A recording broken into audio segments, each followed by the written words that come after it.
Hey guys, welcome back to my channel Rinku রয়। তো আমার এটা ফার্স্ট ব্লগ। আমি আমার ফার্স্ট ব্লগটা আমার গোপাল সোনাকে দিয়ে শুরু করলাম। দেখো আমার গোপালকে তুলে স্নানের জল রেডি করছি। স্নানের জলটা দেখো হলুদ মধু ঘি যেসব যাবতীয় যা যা মিক্স করতে হয় মিশিয়ে দিলাম। দেখো ওকে মুখটা ধুইয়ে দিলাম, দিয়ে ওকে স্নান করিয়ে দেবো। এবার ওকে স্নান টান করে ঘিটি মাখিয়ে নিলাম, বাট ওই ভিডিও তোমার সঙ্গে শেয়ার করা হলো না, যেহেতু একা ক্যামেরা ধরে অসুবিধা হচ্ছিলো আমার, তারও করছিলাম। স্কুল থেকে নিয়ে আসলে দেখো স্নান টান করিয়ে দিলাম, দিয়ে গাটা ভালো করে মুছিয়ে দিচ্ছি, কারণ আমাকে তাড়াতাড়ি করতে হলো। ভিডিওর স্পিডটা একটু বাড়াতে হলো, কারণ আমার বেটা স্কুলে আছে, ওকে আনতে যেতে হবে, খাওয়াতে হবে, করতে হবে, অনেকটাই দেরি হয়ে যাবে। তাই জন্য ওকে রেডি করে দিয়ে দেখো স্নান জলটা ফেলে দিলাম, দিয়ে এবার প্যান্টটা পরিয়ে দিলাম। প্যান্ট পরিয়ে দিয়ে দেখো তোমরা তোমার গপুকে কেমনভাবে সাজাও একটু কমেন্ট করবে।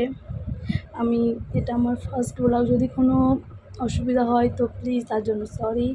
তো দেখো আমার গপুকে প্যান্ট পরিয়ে দিলাম, দিয়ে ওকে দেখো ওকে জামা পরিয়ে দিয়েছি, যেহেতু খারাপ লালের সঙ্গে হলুদ হাতটা কেমন লাগছে, ওকে পরে ভালো লাগছে কিন্তু কমেন্টে বলো। আর তারপরে ওকে চুলটা পরিয়ে দিলাম। চুড়ি পরানোর পরে দেখো ওকে চুলটাও পরিয়ে দিলাম। চুলটা দিয়ে দেখো মাথার মুকুটটাও দিয়ে দিলাম। দেখো মাথার মুকুটটা কেমন লাগছে আমার গপুকে, প্লিজ তোমরা একটু কমেন্ট করে জানিও।